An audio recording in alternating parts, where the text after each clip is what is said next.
Bonjour à tous. Aujourd'hui, je vous raconte l'histoire des lutins cordonniers, écrite par les frères Grimm. Avant de poursuivre, je vous invite à vous abonner à ma chaîne et à cliquer sur la petite cloche de notification pour ne pas manquer mes prochaines vidéos. Je vous remercie par avance et je vous souhaite une agréable histoire. À bientôt. Les lutins cordonniers. Les contes merveilleux des frères Grimm. La malchance s'étant abattue sur eux, un cordonnier et sa femme se trouvèrent dans une grande misère. Ils étaient devenus si pauvres qu'il leur restait juste assez de cuir pour faire une seule paire de souliers.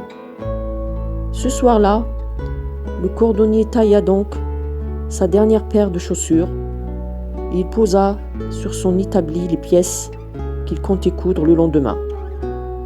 Puis, comme c'était un brave homme, honnête et simple, il fit sa prière, s'en remet au bon Dieu pour l'avenir, se coucha et s'endormit. Le lendemain matin, comme il venait à son établi pour terminer son travail, il trouva à la place des pièces de cuir qu'il avait découpées des chaussures parfaitement terminées. Il les prit et les examina avec émerveillement. C'étaient les plus jolis souliers qu'il eût jamais vus, si soigneusement cousus que pas un seul point n'était de travers.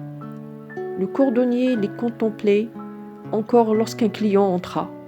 Il vit ces chaussures, les trouva si belles et les désira si vivement qu'il les acheta sur l'heure et les paya un bon prix. Avec cet argent, le cordonnier put se procurer assez de cuir pour confectionner 2 paires de souliers. Il les tailla le soir, et le lendemain, lorsqu'il voulut achever son ouvrage, il trouva à nouveau les chaussures terminées. Il les vendit aussi bien que celles de la veille, et put acheter assez de cuir pour en couper 4 nouvelles paires. Encore une fois, il les tailla le soir et les retrouva faites le lendemain. Il en fut ainsi chaque jour, au point que bientôt le cordonnier eut gagné de quoi vivre honorablement et être à l'abri de tout besoin. Un soir, à l'approche de Noël, alors que le brave homme avait taillé son cuir, il l'avait posé comme à l'habitude sur son établi. Sa femme, à laquelle il avait tout raconté, lui proposa de se cacher et de veiller toute la nuit pour voir qu'il les aidait de la sorte. Le cordonnier trouva l'idée bonne. Laissant la lampe allumée, tous deux se dissimulèrent derrière des vêtements pendus dans un angle de la pièce et ils attendirent.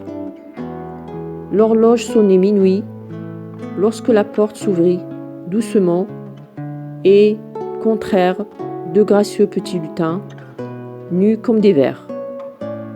Ils s'installèrent à l'établi, prirent les pièces de cuir déjà taillées et se mirent à les piquer et à les coudre de leurs doigts minuscules avec une telle agilité que le cordonnier et sa femme en furent saisis d'étonnement.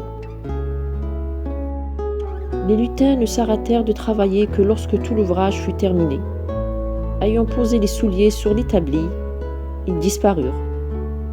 La femme du cordonnier dit alors à son mari : « Ces petits lutins nous ont sortis de la misère. Prouvons-leur notre reconnaissance. As-tu remarqué qu'ils étaient tout nus ? Je vais leur faire une chemise, un pourpoint et une petite culotte et leur tricoter à chacun une paire de chaussettes. Et moi, dit l'homme, je leur ferai chacun une paire de petits souliers. » La veille de Noël, tout était prêt. Ce jour-là, au lieu de poser sur l'établi, comme chaque soir, des pièces de cuir taillées, le cordonnier et sa femme étalèrent leurs cadeaux. Ils se cachèrent alors et attendirent pour voir ce qu'il allait se passer.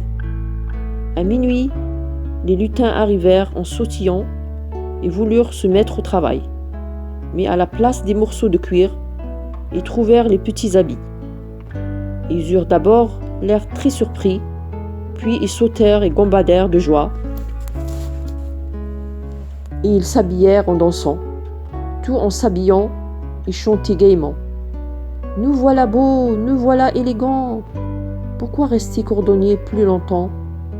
Ils dansèrent et dansèrent sur l'établi, ils dansèrent sur le banc, ils dansaient encore en partant.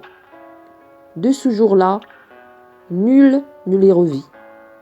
Mais aussi longtemps que le cordonnier vécut, ses affaires furent prospères, et il réussit avec bonheur dans tout ce qu'il entreprit.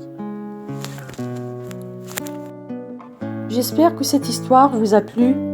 Si c'est le cas, n'hésitez pas à me le faire savoir en commentaire. Je serai ravie de les lire et d'y répondre. À très bientôt pour la prochaine vidéo.